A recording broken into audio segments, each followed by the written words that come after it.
Ratnagiri Arabian सी coast में एक बहुत ही खूबसूरत पोर्ट सिटी और उतनी खूबसूरत यहाँ का रत्नादुर्ग फोर्ट छत्रपति शिवाजी महाराज के द्वारा बनाया गया। साथ में भगवती मंदिर इस किले का प्रमुख टूरिस्ट अट्रैक्शन।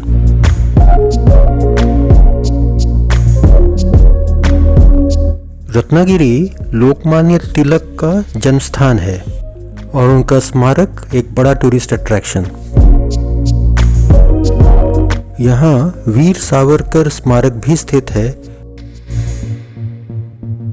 देश निकाला किए गए बर्मा के राजा थिबो मिन का एक बहुत बड़ा स्मारक यहाँ पे स्थित है और बहुत ही खूबसूरत मांडवी बीच। आइए हमारे साथ रत्नागिरी के खूबसूरत सफर पर।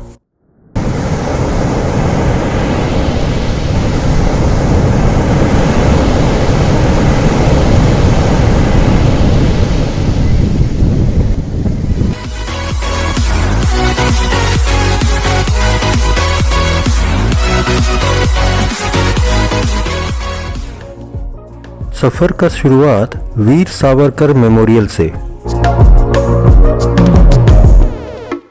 सन 1922 में अंग्रेजों ने वीर सावरकर को रत्नागिरी के जेल में कैद करके रखा था, इसलिए रत्नागिरी में ये स्मारक।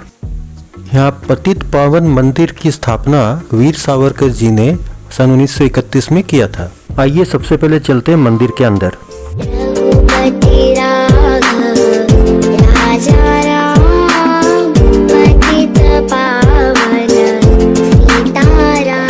इस मंदिर में भगवान विष्णु और लक्ष्मी की मूर्ति लगी हुई है।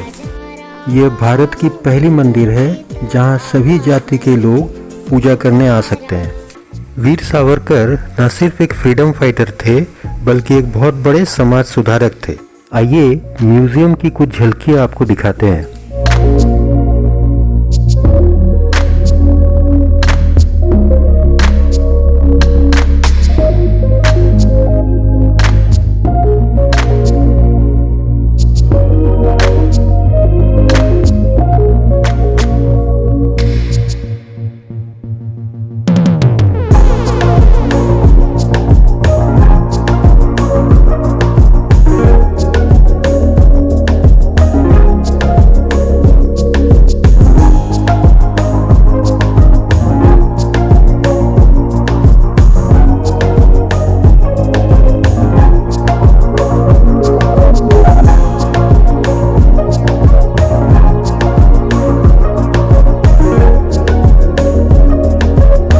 हमारा अगला पड़ाव लोकमान्य तिलक जन्मस्थल। सन 1856 में लोकमान्य तिलक इसी घर में पैदा हुए थे और यहाँ पे अपने बचपन के 10 साल गुजारे थे।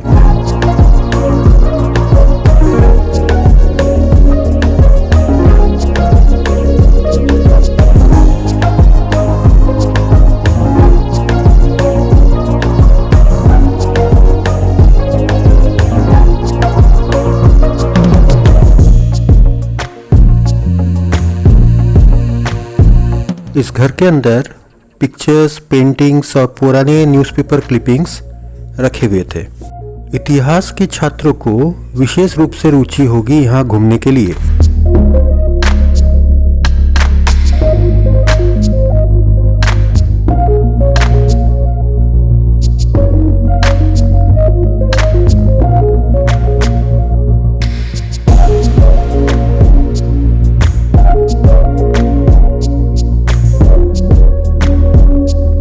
यहाँ हमने बाल गंगाधर तिलक और महात्मा गांधी का एक बहुत ही दुर्लभ फोटो देखा।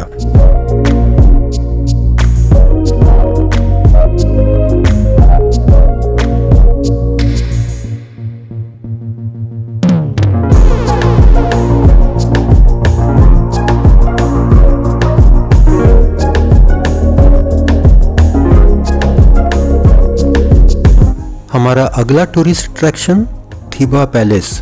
यह एक बर्मीज स्टाइल 3 मंजिला महल है और यहाँ अंग्रेजों ने बर्मा के आखिरी राजा थिबौ को बंदी बना के रखा हुआ था और थिबौ राजा सन 1910 से अपने मरने तक 1916 तक इसी महल में रहे थे।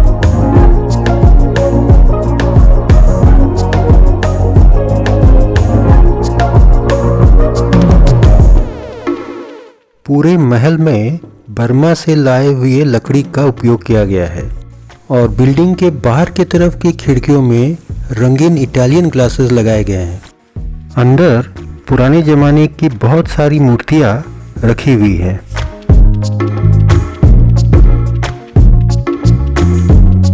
यहाँ से हम चले रत्नागिरी की सबसे फेमस रेस्टोरेंट आमंत्रण में लंच करने के लिए।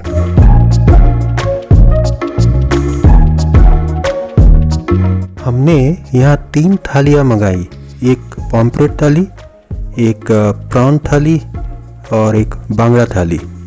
तीनों ही थाली एक से बढ़ के एक।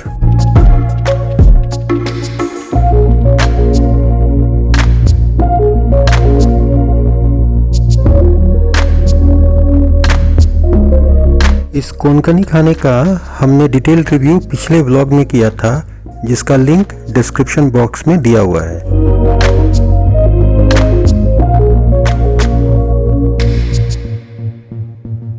इससे स्वादिष्ट कोंकणी खाना हमने इसके पहले कहीं नहीं खाया था।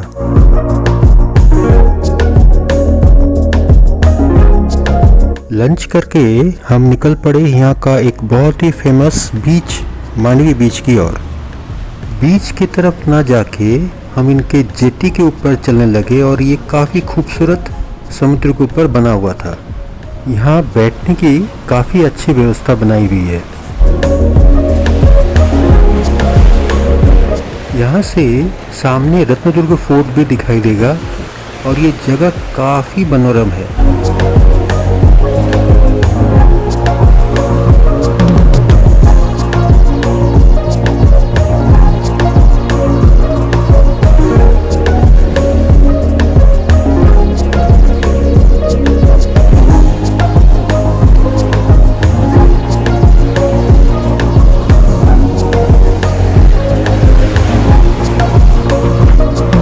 दिन में ये जगह इतनी खूबसूरत लगती है, ऑनलाइन हमने देखा रात में इससे भी ज़्यादा खूबसूरत लगती है।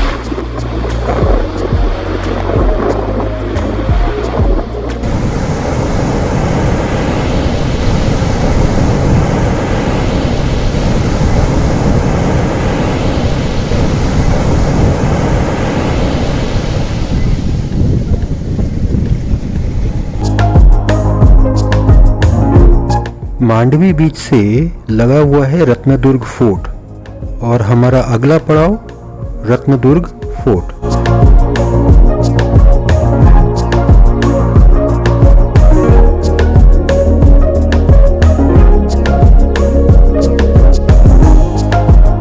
ये हम आ गए शानदार रत्नदुर्ग फोर्ट के सामने।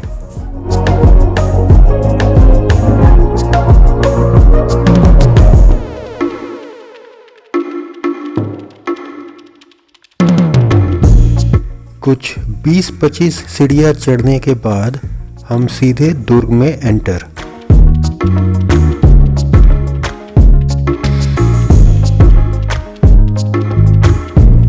सन 1670 में छत्रपति शिवाजी महाराज ने ये फोर्ट बीजापुर के आदिल शाह जी से जीता था। यह किला बाद में अंग्रेजों ने सन 1818 में अपने कब्जे में किया।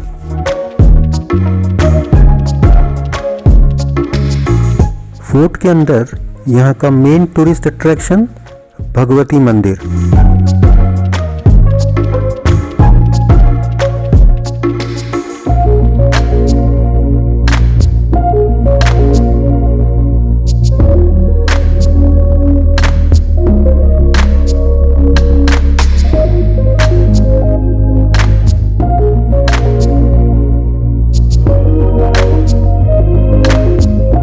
ये मंदिर, ये जंगल और ये फोर्ट ऊपर से काफ़ी ज़बरदस्त लगते हैं देखने में।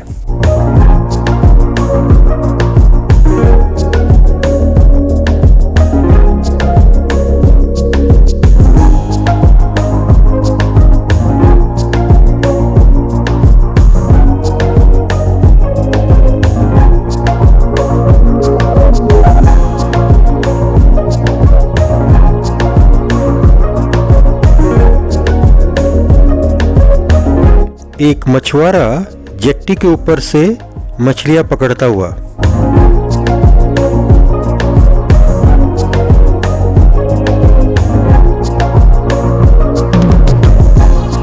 रत्नदुर्ग फोर्ट में भगवती मंदिर है और मांडवी बीच से सांब मंदिर पेट किला नजर आता है और हमने अपने ड्रोन को इसी मंदिर की हवाई दर्शन करने भेज दिया।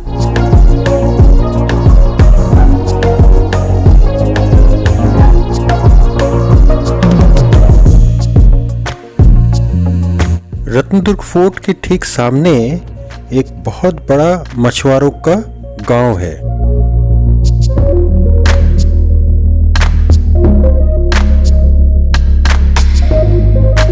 कुल मिला के रत्नागिरी का ऐतिहासिक कनेक्शन और इस तरफ रत्नदुर्ग के पास आके प्राकृतिक छटा, ये सभी देख के एहसास होता है कि रत्नागिरी का हमारा ये यात्रा काफी सफल और यादगार रहेगी।